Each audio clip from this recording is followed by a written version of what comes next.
Good afternoon. It's August 16th, and it's Sunday, and I went to church today. I went to Life Church today.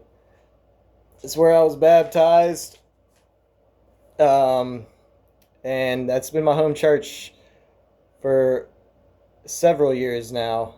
But after I had the honor of playing the role of Jesus in the Easter play this year, I felt a calling to kind of branch out and go visit some other churches, which has led me to this adventure that I've been on the past few months now, where for the past like 15 or 16 weeks, I've gone to a different church each Sunday. So that's been a blessing that I've been able to do that, and I've learned a lot.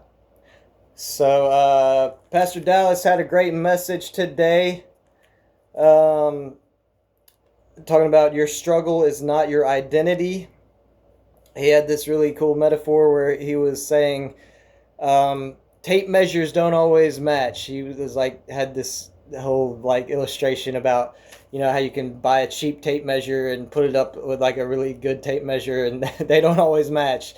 And he was talking about how there's a cultural tape measure, and a spiritual or godly tape measure. And so like the tape measure of society, and culture, how it measures, how it determines if you measure up or not in society is completely different than the spiritual tape measure of God's standards and expectations.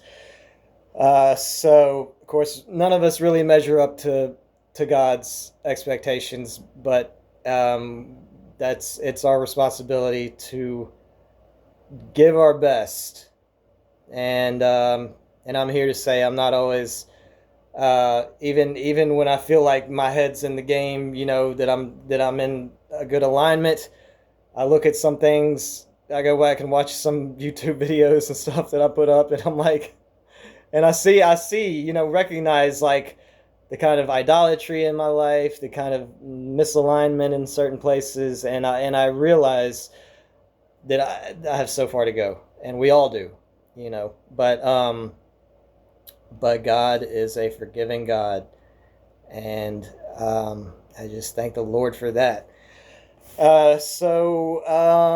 Chapter 9, Matthew, I'm just going to briefly go over this. Basically, he heals a paralyzed man, but then he stresses that his sins are forgiven. Obviously, the paralyzed man is probably just, really happy that he's not paralyzed anymore, but Jesus goes on to say, be encouraged because your sins are forgiven. He emphasizes the spiritual healing rather than the physical healing. Then some of like the teachers of the law come back at him, accusing him of blasphemy. And Jesus says, which is easier, for me to heal this paralyzed man or for me to forgive him his sins? And so it's in chapter 9 that Matthew is recruited to follow Jesus. Matthew, it says, was a tax collector, or it indicates that. And Jesus, basically, in response to the Pharisees saying, accusing him of eating and congregating with tax collectors and sinners, Jesus says, it is not the healthy people who need a doctor, but the sick. And he goes on to quote Hosea, when he says, I want kindness more than I want animal sacrifices. And he says, I did not come to invite good people, but to invite sinners. Thanks be to God. And of course, we are all sinners. Okay, Jesus then, he sometimes makes a reference to himself as the groom and the church or his followers as the bride.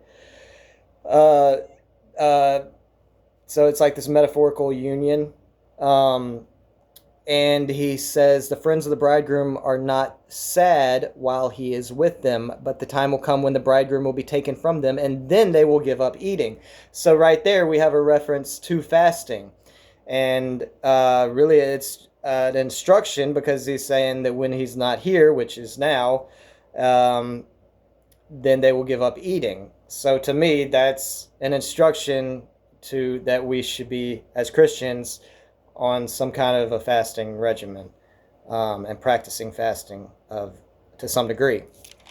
Uh, then he heals a woman, and again, he stresses that it is because she believed that she was healed. So he always is emphasizing, belief, faith. It's kind of like, by virtue that she believed that she was made well. And then he actually raises a girl from the dead. And if you read into the chapter, this is one of those times where you can put yourself in the place of who's telling the story, and you can either say, okay, well, this is either somebody making this up, or this is somebody really trying to remember exactly what happened and the little details of kind of like the texture of what was going on.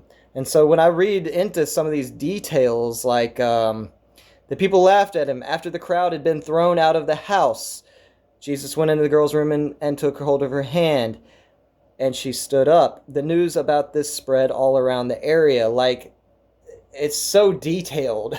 It's like when these things happen, it's like this person is really trying to remember like how people were reacting, what exactly was going on, the response, and what people were saying, and everything that happened in the wake of these miracles and whatnot. Like, to me, this reads as a factual thing despite the supernatural subject matter. Okay, so then he heals blind men, forces out demons, and it says he traveled through all the towns and villages, teaching in their synagogues, preaching the good news about the kingdom, and healing all kinds of diseases and sicknesses. And it says, the chapter concludes, Jesus said to his followers, there are many people to harvest, but only a few workers to help harvest them. Pray to the Lord who owns the harvest that he will send more workers to gather his harvest. So it's kind of like this metaphor about harvesting souls, if you will, to be saved.